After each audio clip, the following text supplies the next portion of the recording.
Hello and welcome to my channel. Today I want to share with you my latest 3D printed design. I have a smartwatch and I want to print a cradle to charge it, since no one is available on stores for my model. By the way, my smartwatch is a Omidigi Watch GT. First I took some measurements for it. I had to be creative because the back surface has a lot of different curvatures and it's not easy to reverse engineer. I ended with a nice but bulky design. I had to embed a duct on the back and on the side to host my cable and I didn't want it to be too brittle.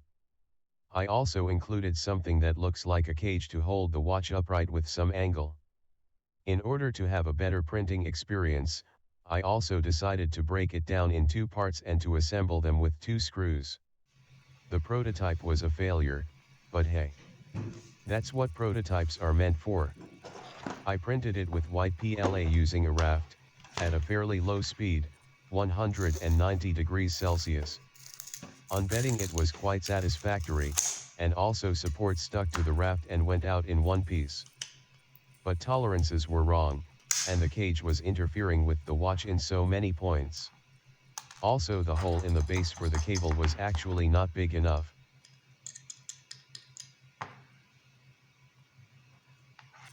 Having the prototype printed in white was however quite handy, because I could just mark the points that needed redesign. Let's move then to the version 2. This time I printed in black, since I was quite confident to have all the issues fixed. And I also raised my printing speed to 80 mm per second, wow.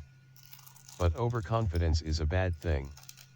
The print quality was quite acceptable, some minor blobs and a bit of stringing, but it came out very brittle, with a poor overall adhesion.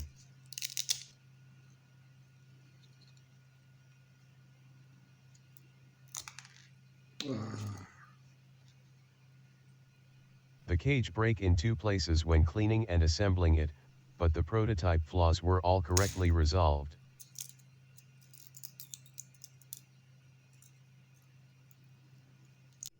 However, the luck hit unexpectedly.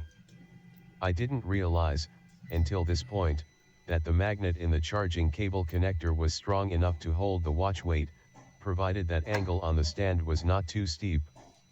So I removed the remaining cage and. So the lesson learned from this project were the following. 1. Print the prototype quickly and roughly, or you'll regret when it fails miserably. 2. Print it white so you can mark over it. 3. Keep your print speed low if you need it to be tough. 4. Check the limits and capabilities of the mechanical actuators and reactors you have in your project, magnets, springs, rubber bands. Thank you for watching. And don't forget to subscribe to my channel for more videos.